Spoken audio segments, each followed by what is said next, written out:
1951년 5월의 어느 새벽이었습니다. 한 남자가 손에 쥔 철모를 바라보고 있었습니다. 철모 안쪽엔 그가 직접 새긴 두 글자가 있었죠. 죽기로 결심한다는 뜻입니다. 이 남자는 불과 한 달 전 자신의 부대가 중공군에게 밀려 치욕스러운 후퇴를 경험한 바로 그 지휘관이었습니다. 그리고 지금 그는 같은 실수를 두 번 반복하지 않겠다고 다짐하고 있었죠. 그런데 그로부터 단 사흘 뒤 한국의 어느 호수에 2만 5천 명의 중공군이 수장됩니다. 그 호수는 지금도 그 이름을 그대로 간직하고 있습니다. 여러분은 8호라는 이름을 들어본 적 있으십니까? 들어봤다면 1번, 처음 듣는다면 2번을 댓글로 남겨주세요. 오늘 비밀 서고가 꺼내놓을 이야기는 교과서 어디에도 제대로 실리지 않은 사흘간의 기록입니다. 치욕에서 시작해 학살로 끝난, 그리고 하나의 이름으로 영원히 봉인된 이야기 지금 시작합니다. 1951년 4월 22일 밤이었습니다. 중공군의 5차 공세가 시작됐습니다. 그것도 하필 야간에,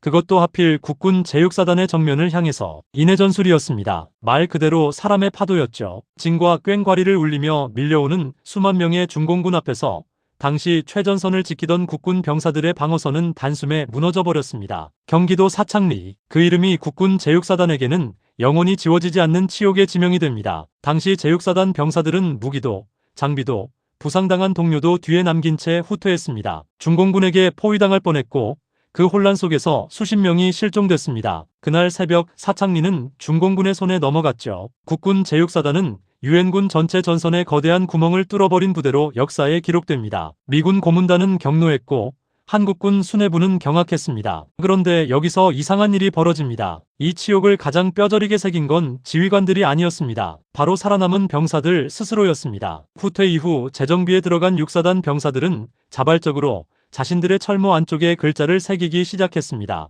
죽기로 결심한다. 역사학자들이 이 장면을 처음 접했을 때 고개를 갸우뚱했습니다. 패배한 군인들이 복수를 다짐하는 건 흔한 일입니다. 하지만 이건 달랐습니다. 이것은 명령이 아니었습니다. 아무도 시키지 않았습니다. 병사들이 스스로 철모 안에 새기기 시작한 것이었죠. 그리고 그 다짐은 한 달 뒤 용문산에서 현실이 됩니다. 하지만 진짜 공포는 지금부터였습니다. 1951년 5월 16일 중공군의 6차 공세가 시작됩니다. 이번에도 야간이었습니다. 이번에도 인해 전술이었습니다. 하지만 이번엔 목표가 달랐습니다. 중공군은 국군 제6사단이 지키는 용문산 일대를 돌파하여 수원까지 진격한다는 계획을 세웠습니다. 사창리에서 그 부대를 한번 뚫었으니 이번에도 어렵지 않을 것이라 판단했겠죠. 하지만 그들은 몰랐습니다. 이번엔 다른 6사단이 기다리고 있었다는 것을. 국군 제6사단 2연대는 용문산 일대 진지에 깊숙이 구축된 방어선을 유지하고 있었습니다. 중공군 주력이 양측면을 우회해 포위망을 좁혀오기 시작했을 때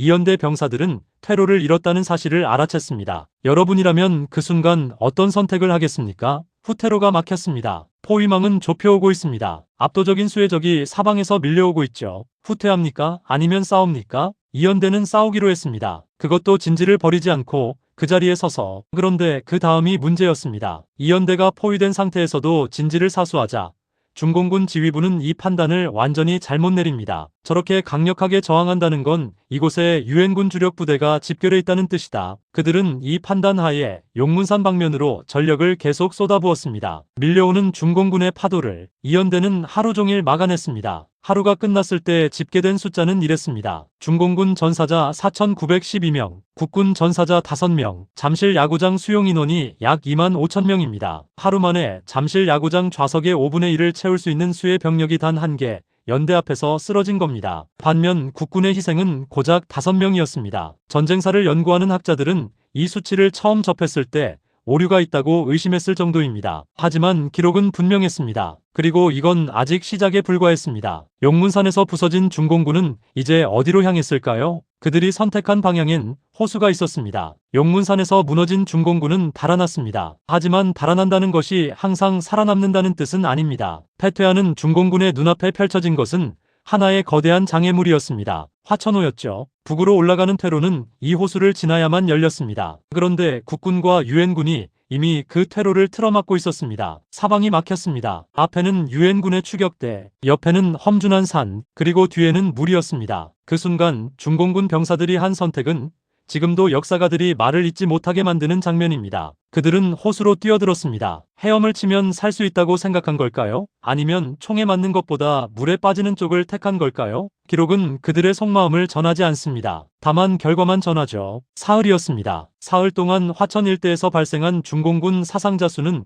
2만 5천여 명이었습니다. 잠실 야구장 만석이 바로 그 숫자입니다. 관중석을 가득 채운 사람들 전체가 단 사흘 만에 이 호수 주변에서 사라졌다는 이야기입니다. 여러분은 이 숫자가 믿기십니까? 지금까지 들으신 내용이 사실이라고 생각하신다면 1번, 과장이라고 생각하신다면 2번을 댓글에 남겨주세요. 그런데 기록을 자세히 보면 더 기괴합니다. 이 전투에서 화천호는 단순한 지형지물이 아니었습니다. 퇴로를 틀어막는 천연 요새이자 패배한 군대가 스스로 걸어들어간 무덤이었죠. 역사상 이처럼 거대한 규모의 병력이 호수 하나를 사이에 두고 이토록 단기간에 소멸된 사례는 찾기 어렵습니다. 그리고 이 호수는 그로부터 4년이 흐른 뒤 전혀 다른 이름으로 불리게 됩니다. 1955년이었습니다. 전쟁이 끝나고 2년이 지난 어느 날 이승만 대통령이 붓을 들었습니다. 그가 화천호에 새로운 이름을 붙인 것은 단순한 명명식이 아니었습니다. 그것은 하나의 선언이었죠. 855. 오랑캐를 깨뜨린 호수. 한자 한 글자 한 글자가 전쟁터에서 죽어간 병사들을 위한 것이었습니다. 그 물속에 잠긴 수만 구의 시신을 위한 것이기도 했고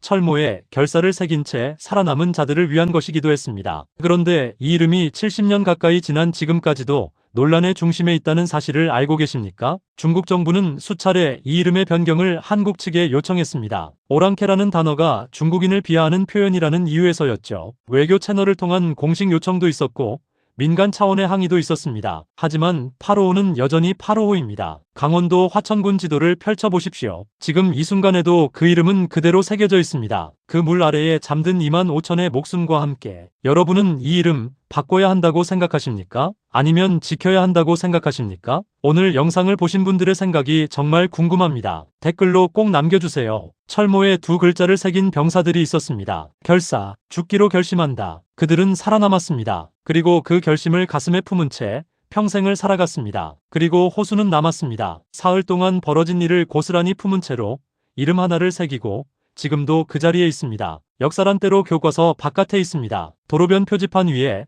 지도 위에 지명 하나에, 그리고 이미 사라진 사람들이 남긴 이름 속에 855라는 단어를 들을 때마다 이제 여러분은 그 물 아래에 무엇이 있는지 알게 되셨을 겁니다. 당신이라면 퇴로가 막힌 그 호수 앞에 서 있었다면 어떤 선택을 했을까요? 총구 앞에 서겠습니까? 아니면 물속으로 걸어 들어가겠습니까? 그 질문의 답이 이 호수의 이름이 지금도 바뀌지 않는 이유일지도 모릅니다. 그리고 만약 여러분이 오늘 이 이야기에서 소름이 돋으셨다면 비밀 서고엔 아직 열리지 않은 문들이 훨씬 더 많습니다. 미스터리한 진실의 끝. 지금 프로필 링크나 관련 동영상에서 바로 이어집니다. 영상이 흥미로우셨다면 구독과 좋아요로 다음 이야기를 응원해주세요.